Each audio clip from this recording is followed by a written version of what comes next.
name is Lisa Hugo, and I'm obsessed with helping other people find and develop their voices so they can go out and take on the world, be seen as an authority, expert, and speak their truth with utmost confidence because they know that what they have to share will connect with their audience and make a difference.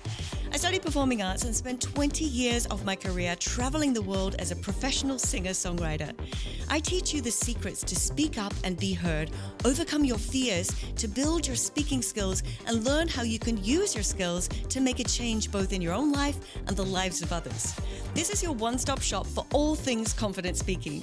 This is Impact Through Voice.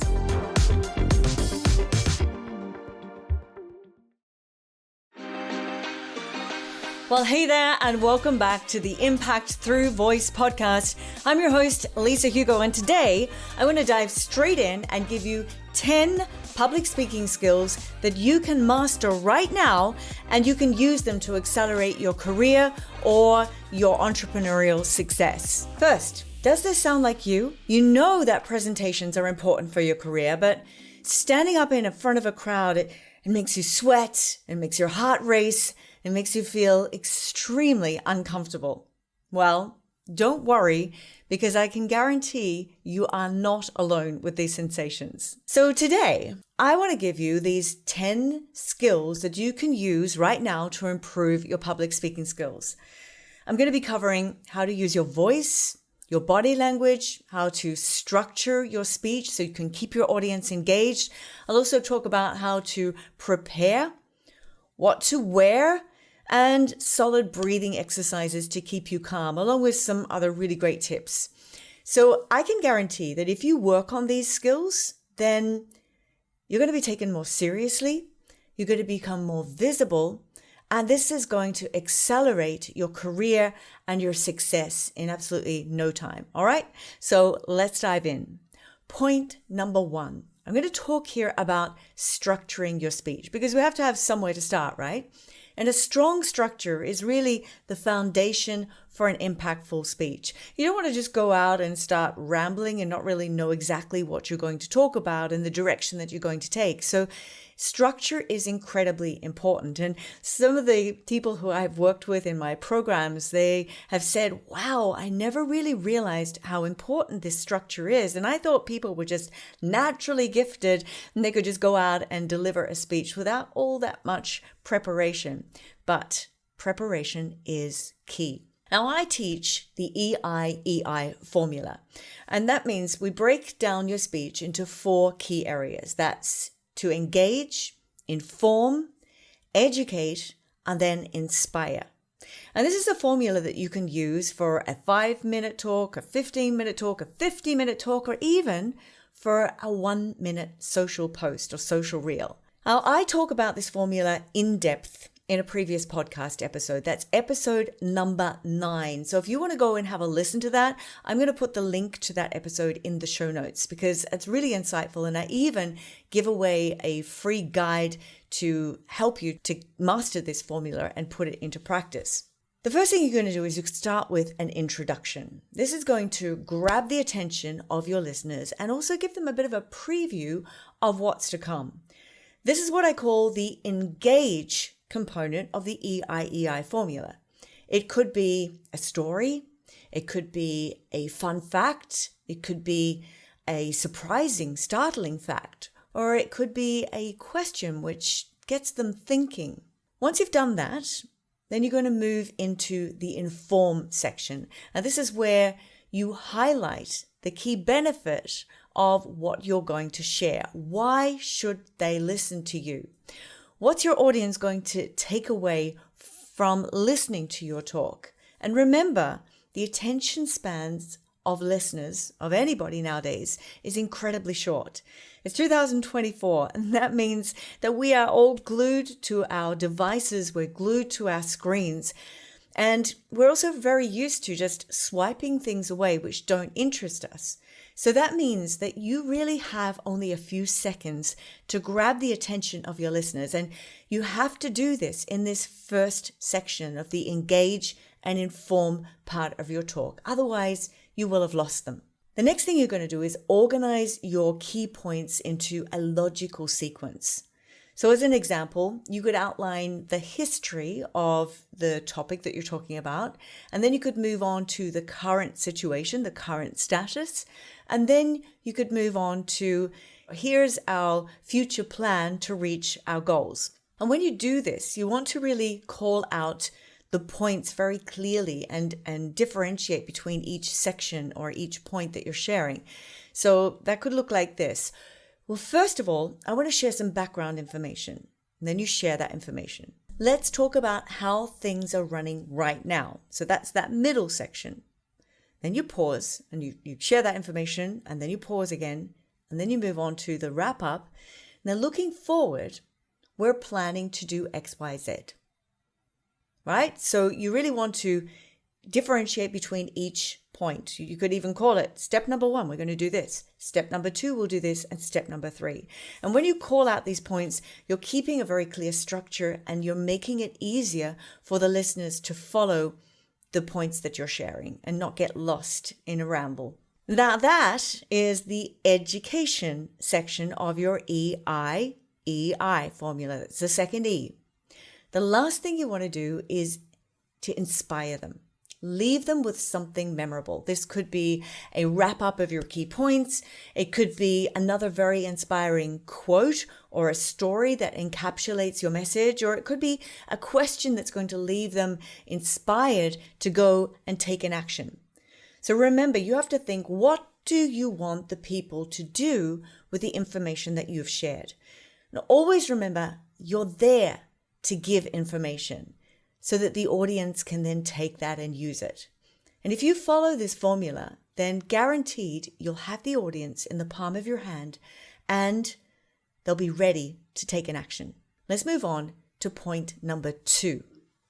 Now, I'm guessing you might be thinking, Lisa, that's all great. Thank you so much. That's a great structure.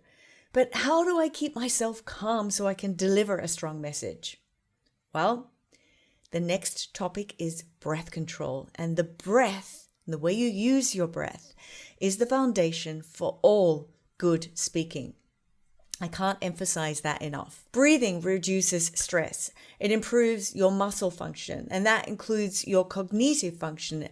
It increases the oxygen levels in your blood, and it's also the foundation of a strong and resilient voice. So don't ever underestimate the power of your breath. When we get nervous, what happens is your breathing gets faster and accelerates, and it also gets more shallow. So when I'm working with people, I put a lot of emphasis into learning how to use diaphragmatic breathing, learning how to incorporate breathing into your speaking so it becomes natural and it becomes instinctive. When you do need to be in control, when you're in a moment where you're getting nervous and you can feel your breath is starting to get shallow, that's the fight or flight situation. If you can manage to get your breath into a good place, into a deep place, then that's going to stop these moments from getting in the way and becoming something negative, which will, negatively impact your whole presentation. But you can be in control by managing your breath.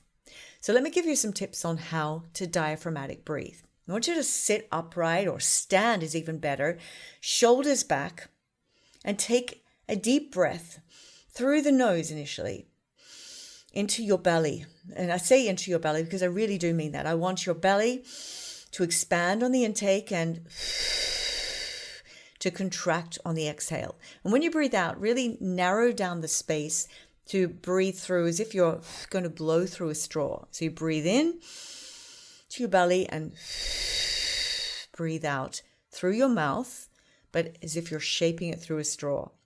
You can actually physically get a straw and blow through a straw, and that's a great way to accentuate the amount of pressure that you need to get through that straw. So what that will do is it will build stronger muscles, and it will help to also build that muscle memory for you. So that's just a really great way just to get in touch with the breath. Another way, if you struggle to get the breath into the belly, is to don't take a breath at all, but just breathe out. And then what you should find is your core engages intensely Once you've felt that, then you just relax the core muscles again, and squeeze again. And your body is naturally now getting your breath right down deep. It's very, very powerful. If you keep practicing this, then it's going to become second nature for you. And then you're going to be in a situation that you can draw on it anytime. Whether you're on stage, whether you're in a meeting, when you're about to go on stage, take some deep breaths like this. And it's going to really boost your confidence from the inside out. It's also going to help you to come across as being more poised and more confident. And that's going to instill more trust into your audience. And they'll think you're worth listening to when you appear to be confident and in control. Diaphragmatic breathing is a skill which is not just beneficial for your public speaking, but it's also beneficial in all parts of your life. If you implement this into your life, it will help to reduce your stress levels. It can help to improve your focus and your concentration. And it's beneficial also for your physical and your mental health. So it's worth it to take some time to make this kind of breathing your habit. It's really a gift that you can give yourself that will last you, not just for today, but for a lifetime. So breathing is going to help you to keep calm physically. But how do you get over that feeling of everybody's staring at me? Well, that's tip number 3. And I'm going to say this because it's very important. And I'll say it more than once for sure. Remember, you're speaking. It's not about you. It's about the message that you have to share. I'll say it again. It's not about you. It's about what you have to share with your audience. So when you're delivering a presentation, it's really easy to feel self-conscious and to worry about what people are thinking about you. But the truth is, the audience isn't really thinking like that. They're sitting there thinking, I hope I get value from this. They're there for the message that you have to share. They're not judging you. So make sure that you put the focus in to that message that you have to share and make sure that your audience comes away having learned something, having received something from you. So always ask yourself, what does the audience want to gain from this? Or what do I want my audience to take away from this talk? How are you going to teach it, inspire it, or entertain them with your message? Focus on crafting a message that really offers value to your listeners. And if you do that, they'll appreciate you all the more. We're up to tip number 4. And that's all about making eye contact with your audience. It's not always the case that you can see your audience, but let's talk about if you can see your audience.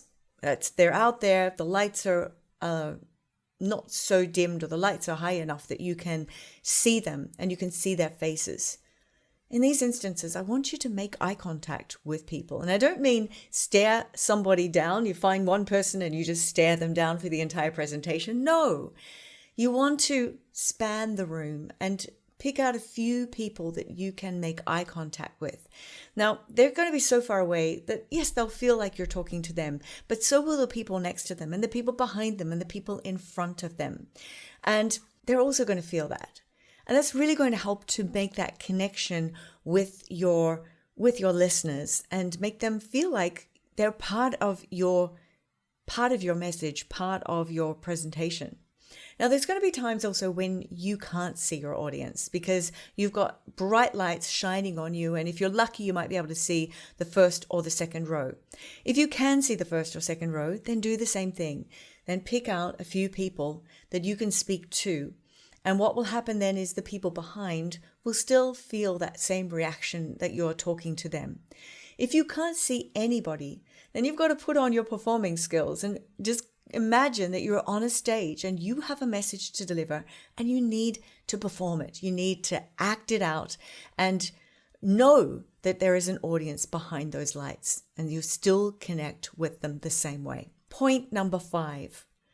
This is probably something that I feel like I shouldn't have to say, but I do because we've all seen presentations and experienced presentations where we are sitting in the audience and we're trying so hard to understand what they're saying, but it's really difficult because they might speak so fast that you can't keep up, or maybe they mumble and they speak through a closed mouth, or maybe they have a really strong accent that limits you from understanding what they're saying. It's just too strong and you're tuning in your ears, but you just don't get it, or you only get every second word. If you are one of these people who speaks too fast, or you mumble, or you have a strong accent, or something is interfering with your ability to be understood, then you need to work on it.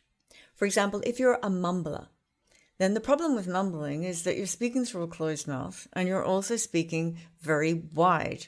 And that means that all the sound is getting stuck inside your mouth and it's not being projected out to your listeners. So in those instances, we need to, instead of talking wide, you need to drop your jaw and speak long. So more with a rounded mouth. And that is going to help with enunciation. It's going to be clearer for your audience. And it's also going to make your voice sound more interesting, richer, and fuller. If you are somebody who just speaks too fast, then speak with more purpose, more intent, and slow down. And don't be afraid to pause and then continue. If you have a strong accent, then it could be that you need to refine that accent so that it's more accessible to everybody. It's different if you're speaking in your hometown and everybody there speaks with the same accent, and of course they can understand you. But when you move away from your home environment to international realms especially, not everyone's going to be able to understand your accent. So you need to learn to soften it down, slow down, and enunciate more clearly, the same as what I said for speaking too fast or being a mumbler. So I am Australian, but I don't really have an Australian accent. And this is something that I have worked on and refined because I've lived outside of Australia for more than half my life now. So I've adapted also because people would say, I don't understand you, can you repeat yourself? Because my accent was unique and strong. But now I've refined it down and you don't really hear very often, maybe occasional words, that I sound Australian. But I can guarantee you when I get back home and I'm hanging out with my family and my friends for a period of time, the Aussie accent definitely does start to come back. I'm going to move on to tip number 6, and that's all about mastering your voice. This is probably the tip that I'm most passionate about, and I think it's probably the most important tip as well for you to master if you really want to stand out in the crowd. Your voice has incredible power, but I would guarantee that 70% of my listeners are not using their voice to their fullest potential. Now, if you can learn to play with your voice, to build a strong, rich, and resonant voice, you're going to come across as being more confident and more captivating. So here's how you can do that. The first one is I'm going back to breathing. Learn to speak using your diaphragm. Your voice is a wind instrument. It needs air to create sound. So if you're breathing shallow, your voice will sound weak. If I breathe shallow, I can't get strength into my voice. And just because your vocal cords are positioned in the throat doesn't mean that we speak from the throat. You hear a lot of people, they speak with a very edgy voice and they're almost holding their breath and speaking in the throat and pushing onto their vocal cords. And it's tight and it's tense. And if your throat sounds throaty, and if you get tension and tightness in your throat, and if you feel uncomfortable when you speak, it means that you're speaking from the wrong place and you need to reassess and learn to get your breath deeper, use the strength coming from your core and not coming from your throat. And that will alleviate the tension in your throat and allow your vocal cords to just vibrate freely and then move that sound from there up into your resonant spaces. I could go in deeper and then out to your audience. The monotone voice. We've all heard the speakers that speak only on one level. They're not interesting. They're very boring. And when you're very boring, your audience is going to lose interest. So if this is you, you need to learn to put more melody into your voice. You need to vary your pace, change your volume levels up and down, and add more energy into your voice when you speak. Now, we learn to speak by mimicking. So if we learn to speak by mimicking, then go out and find some really captivating speakers and study them. What is it that makes them captivating? Listen to them and then try to imitate what they are using in their voice. How much melody do they use? How strong is their voice? Do they pace? Do they use different volume levels? Do they take pauses? When you do this, it's going to help. And pausing is not just going to help you to keep your thoughts clear. It's going to help your listeners to just take a break and absorb what you've shared. It's going to help with your structure as well. So really working on how you speak is one of the quickest ways to accelerate your success. We're getting there. Tip number 7. Our visual profile is going to influence how our listeners will perceive us. So what do I mean by our visual profile? Well, I'm talking about our body language, our gestures, the way that we move, our facial expressions, and even how we style ourselves or how we dress. People will perceive us based on what they see. And if they see something which doesn't look confident, then they're not going to have confidence in you. So we're going to start with how should you stand? So you want to stand up is best, but even if you're sitting, pull your shoulders back, open up your chest, and maintain eye contact, because that confident body stance is going to give the impression that you are self-assured and that you are a persuasive speaker. What do you do with your hands? I get asked this all the time. Lisa, what do I do with my hands? And it's a simple answer. If you naturally speak with your hands, then use your hands when you're up on stage or in front of an audience, because that's what you naturally do. If you don't use your hands much, then it's going to be unnatural for you to suddenly start using your hands and make them big movements. It won't feel comfortable. So stick true to the way that you normally speak in conversations. Now, having said that, what usually happens when people go out onto a stage in front of an audience, they start to do things which are unnatural because they suddenly feel uncomfortable, and all of a sudden, what do I do with my hands? And they start doing really weird things, moving them, rolling them, and what happens then is the audience gets distracted from your message. They're looking so much at what you're doing with their hands that they can't focus on what you have to say.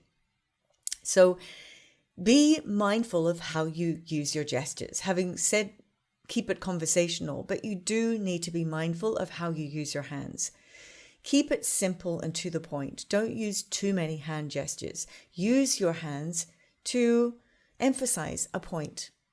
And another tip is to keep your fingers together, because when we have sprayed fingers, then it doesn't look as strong and confident. So keep your fingers together and then make your gestures and your movements. Another thing is, the bigger the stage, the bigger the movements. The smaller the stage, and when you're just in front of the camera, keep your gestures small.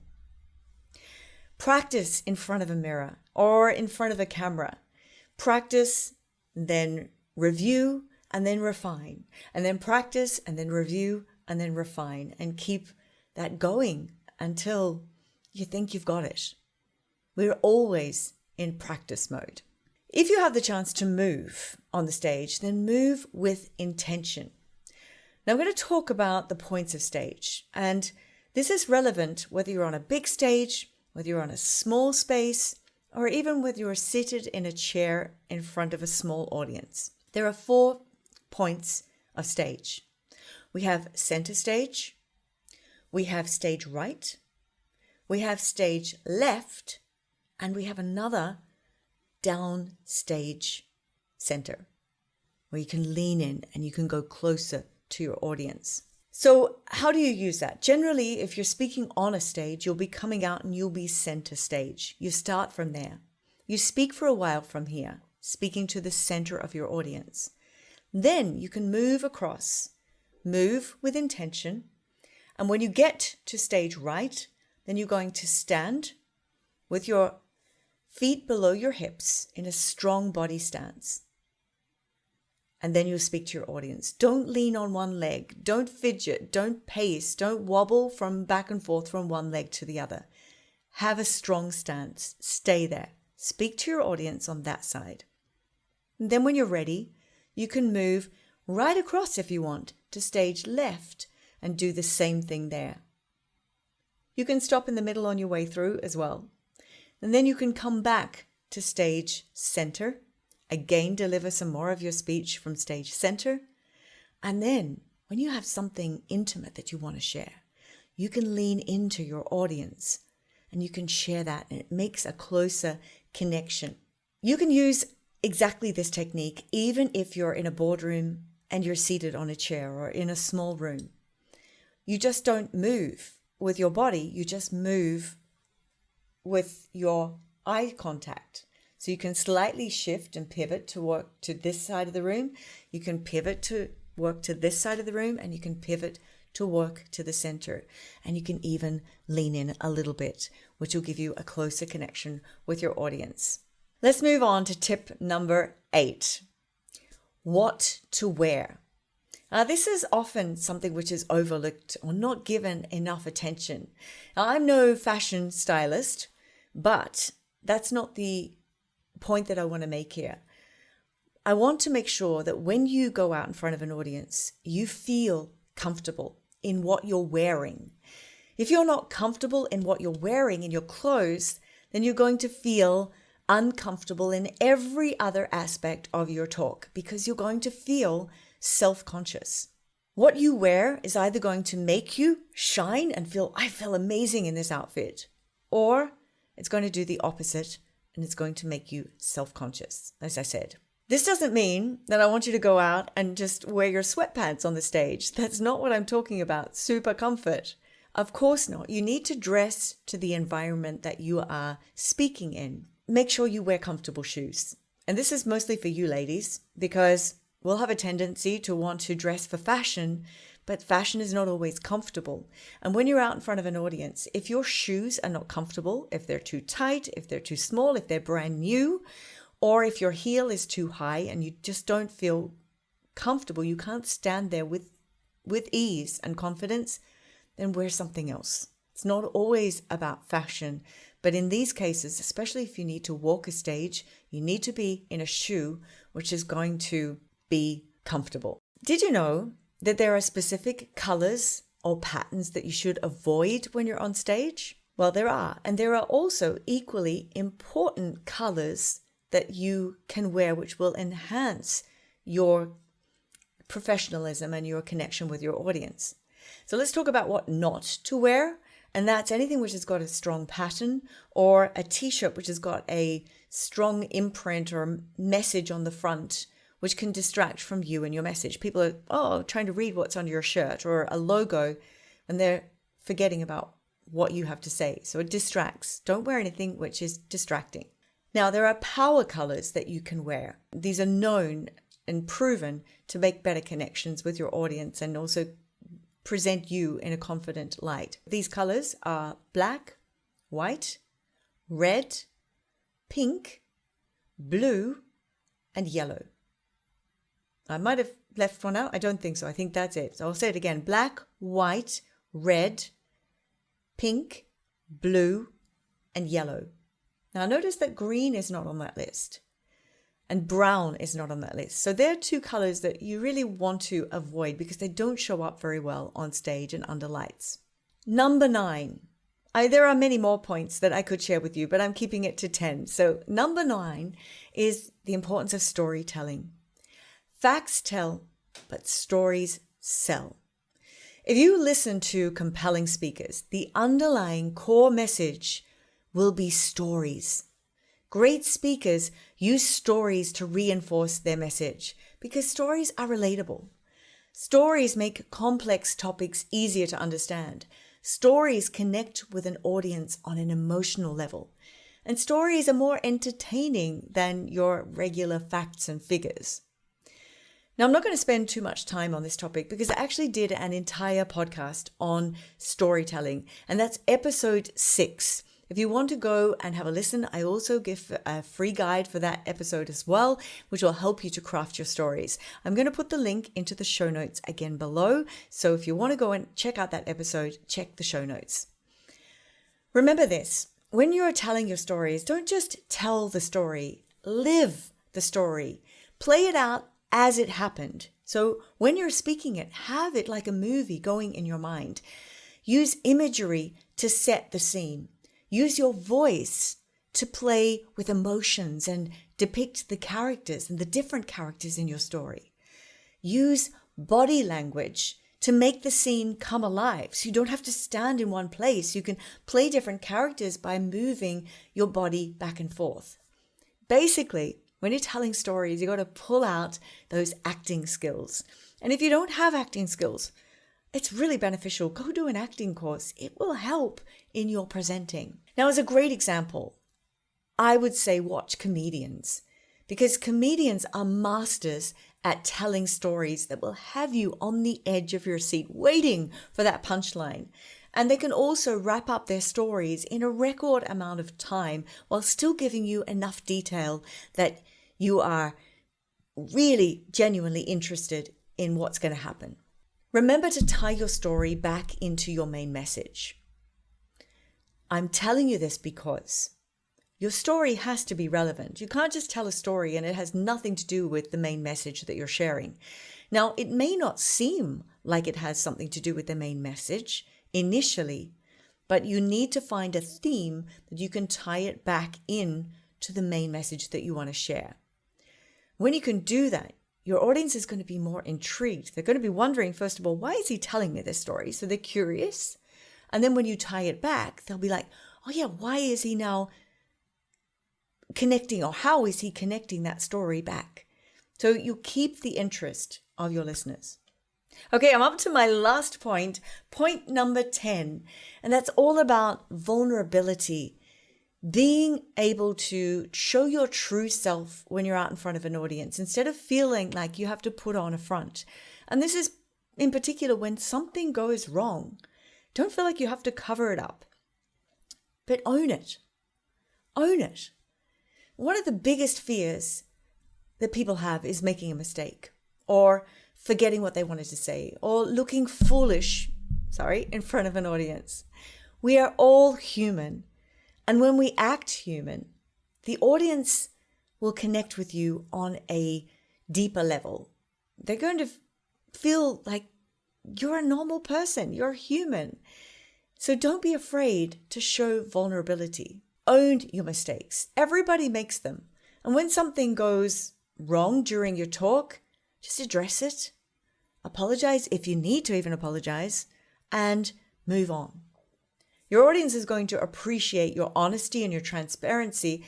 Just because you admitted that area, it makes you seem more like a human and more like someone that they can relate to. So, for example, if you drop your notes and your cards, or you stumble over a word, you just say, oops, my apologies, let me start that again. Or, I'm sorry guys, I'm a little bit nervous, just bear with me. Your audience is going to fully understand because they're not the ones that want to be up there. You know, public speaking is the biggest fear for the majority of the population. So they'll be thinking, wow, good on you for getting up there. And when you show the vulnerability, then that makes a stronger connection. And if you can stay poised in these situations, it shows professionalism, that you can handle yourself under pressure. Just take a deep breath, recenter, and then continue confidently with your speech. Don't make a big deal if you fumble, and never use self-depreciating comments. Just own it and keep going. Now, with practice and with experience, you're going to be less prone to slip-ups, but they will inevitably happen at some point. So it's a great opportunity to build rapport with your audience and showcase your professionalism. When you can handle these little mistakes, it will make a lasting impression, and it's going to position you as being an authentic and a relatable speaker. All right, my friends, that's it. There you have it. 10 key public speaking skills that can help you to transform your career or your entrepreneurial success. When you master your voice, your body language, your structure, your clarity, it's going to pay off. Big time. Trust me on this. When you feel comfortable in your own skill and you're well prepared, that builds confidence. And don't forget the importance of breath work and vocal exercises to center yourself and warm yourself up before you go out and present. Stand tall, speak clearly, and go and knock the socks off your audience. With these tips, you're going to have the audience eating out of the palm of your hand in absolutely no time. And just imagine where your career could go once you have these public speaking superpowers mastered. Because remember, communication is everything. You can have all the skills in other areas, but if you can't communicate them, then you're going to miss out. So work on these skills, go practice. The possibilities are endless. Now go out there and let your inner rock star really, really shine. That's it for today's episode. Stay tuned for our next episodes. And if you haven't yet subscribed, please do me that favor. Go subscribe. If you find this valuable, then leave us a comment because it really does help to get our podcast seen by more people. And that means we're reaching more people and we're helping more people. All right, my friend, I'll see you in the next episode. Congratulations, you've just finished another episode of Impact Through Voice. You're well on your way to making a positive impact in the world with your voice. If you want more, head on over to lisahugo.com/podcast for show notes and all the links that we mentioned in this episode. Until next time.